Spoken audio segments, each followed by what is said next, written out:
सभी पत्रकार बंधुओं को मेरा नमस्कार। कोरोना की महामारी के दौरान आए दिन दिल को झकझोरने वाली,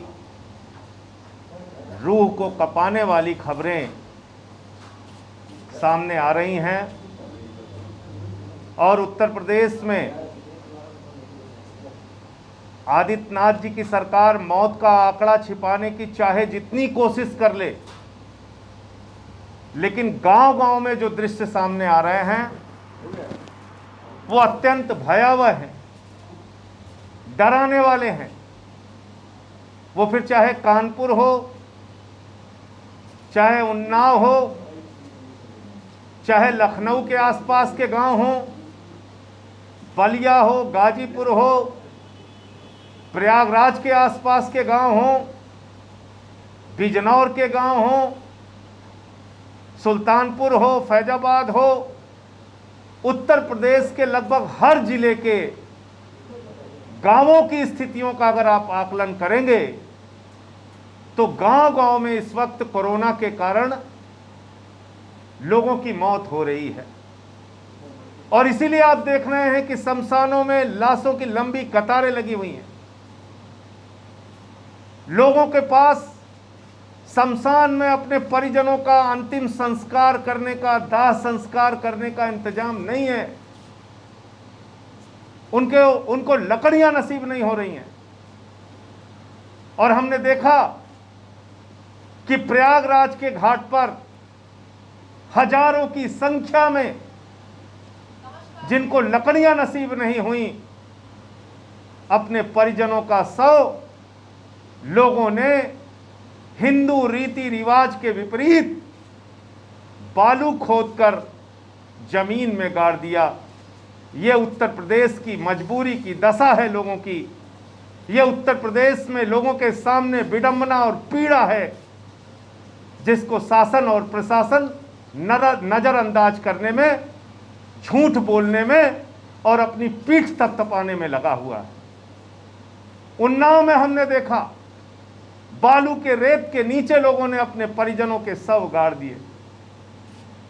हमने गाजीपुर में देखा 100 जमीन खोद के दफनाए गए। मजबूरी क्या है कि लकड़ी नहीं मिल रही है अंतिम संस्कार के लिए। आदित्यनाथ जी की सरकार ने दावा किया 5,000 रुपए मिलेंगे, इतना मिलेगा, उतना मिलेगा। अरे जब आपकी योजना ठीक है, अगर आपकी सरकारी योजनाएं सही रूप से जमीन पर लागू हो रही हैं, तो फिर क्यों लोग अपने घरों के शव जमीन में और बालू के रेत के नीचे गाड़ रहे हैं? इसका जवाब दीजिए आदित्यनाथ जी। ये जिन लोगों की जानें गई हैं, इनकी आत्माएं आपसे सवाल पूछ रही हैं। इनकी आत्माएं आपसे सवाल पूछ रही हैं कि हमने क्या गुनाह किया था कि मरने के बाद कफन और लकड़ी भी नसीब नहीं हो रही है आपके राज में आदित्यनाथ जी। और आज हालत ये हो गई है कि किसी जिले में कोरोना की जांच नहीं होती। गांव-गांव में खांसी हो रही है, लोगों को बुखार हो रहा है, पता ही नहीं चल रहा है कि उनको कोरोना है अथवा नहीं है। अस्पतालों में बेड का इंतजाम नहीं है, वेंटिलेटर हैं तो चल नहीं रहे हैं। लोग अस्पताल पहुंचने से पहले या तो अपनी जान दे रहे हैं या अस्पतालों में दम तोड़ दे रहे हैं। मैं मांग करता हूं उत्तर प्रदेश की सरकार से, बगैर विलंब किए 75 जिलों में और उत्तर प्रदेश के सभी ब्लॉक के अंदर कोरोना के जांच केंद्र खोले जाएं।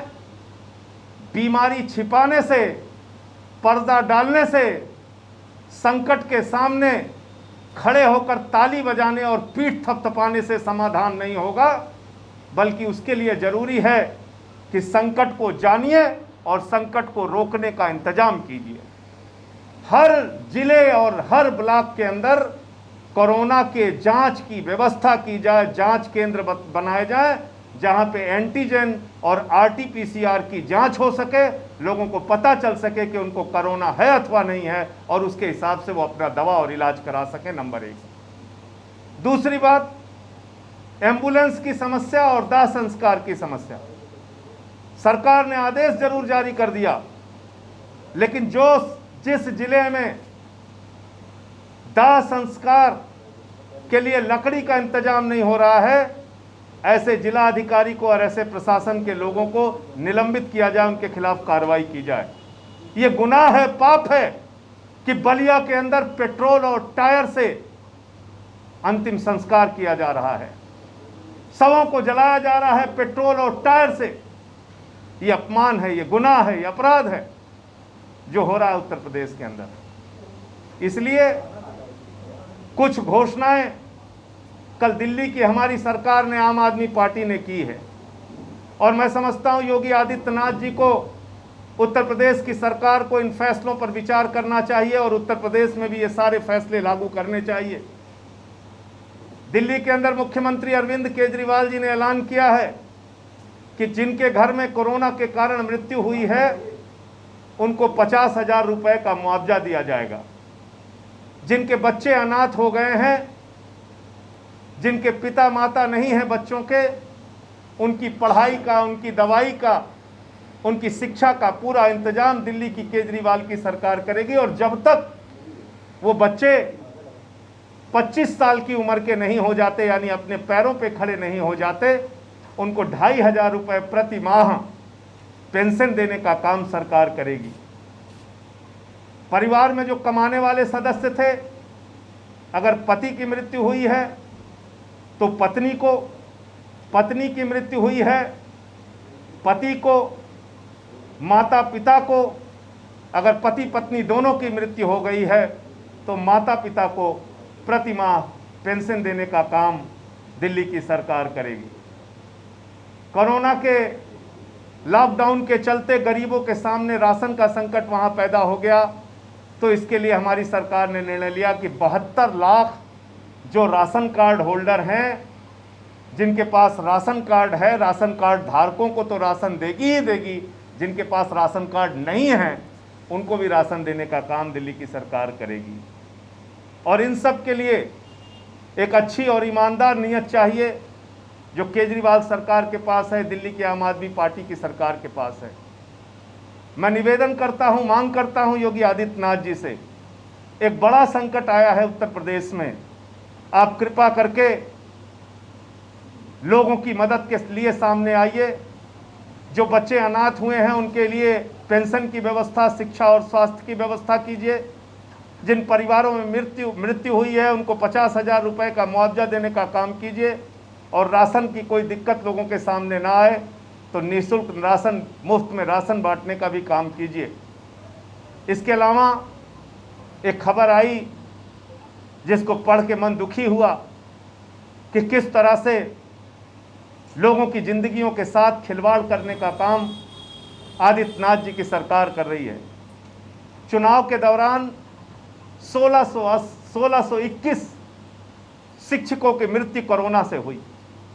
1621 शिक्षकों की प्राथमिक शिक्षक संघ ने उनकी सूची जारी की, लेकिन बड़े अफसोस की बात है कि उन आंकड़ों में हेरफेर करके सरकार कह रही है कि मात्र 3 कर्मचारियों की मृत्यु, मात्र 3 शिक्षकों की मृत्यु कोरोना से हुई है, जबकि उनके नाम हैं, नंबर हैं, उनकी ड्यूटी लगी थी, इसके प्रमाण हैं। आदित्यनाथ जी ऐसा मत कीजिए। उनके परिवार वालों को नौकरी और 1-1 करोड़ का मुआवजा दीजिए।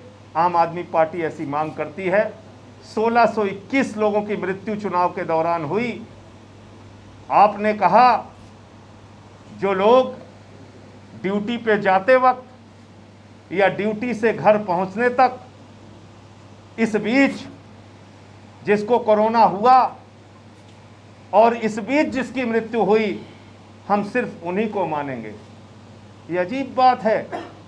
अगर कोई व्यक्ति चुनाव की ड्यूटी से संक्रमित हुआ, घर पर आया, इलाज के दौरान अस्पताल में उसकी मृत्यु हो गई, उसको आप मृत्यु नहीं मानेंगे?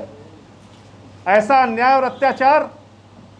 तो इसलिए जो आंकड़े सामने आए हैं, और हाईकोर्ट ने भी आपसे पूछा है, और हाईकोर्ट ने तो ऐसी तल्ख टिप्पणी की है, तो कोई दूसरी सरकार होती तो शर्म से डूब के नाक भर चुल्लू में अपना नाक रगड़ लेती। लेकिन ये बेशर्म सरकार है और मुझे उम्मीद भी नहीं है कि योगी आदित्यनाथ जी को अपनी कुर्सी छोड़ने वाले हैं। लेकिन जो टिप्पणी हाई कोर्ट की है कि उत्तर प्रदेश की व्यवस्था भगवान भरोसे चल रही है, उत्तर प्रदेश में कोई माई बाप नहीं है पूछने वाला, ये अपने आप में बहुत बड़ी टिप्पणी है। तो मुझे इतनी बात कहनी थी। आज आम आदमी पार्टी ने आम आदमी रसोई की शुरुआत की है। इसके माध्यम से अभी शुरुआत में हम लोग 2000 पैकेट भोजन का इंतज़ाम अलग अलग इलाकों में वितरित कराने का हॉस्पिटल्स में और दूसरी जगहों पे कर रहे हैं। तो ये एक शुरुआत आज आम आदमी पार्टी लखनऊ की टीम ने ये पूरा किया है। और ये कई बार हम लोग स्पष्ट कर चुके हैं अलग अलग मुद्दों पर भी। इस पर भी साफ तौर पे कहना चाहते हैं, आम आदमी पार्टी जनता में अपने सेवा के कार्यों से लोगों के बीच में पहुंच रही है। उसको लोगों का प्यार और स्नेह मिल रहा है। अगर योगी आदित्यनाथ जी की सरकार जो मांगे हमने की है, अगर इसको पूरा नहीं करती तो हम लोग इसको पूरा करेंगे। हमारी सरकार जब बनेगी तो इन सारे वादों और इन सारी बातों को ज़मीन पर लागू करने का काम करेंगे। कोई प्रश्न?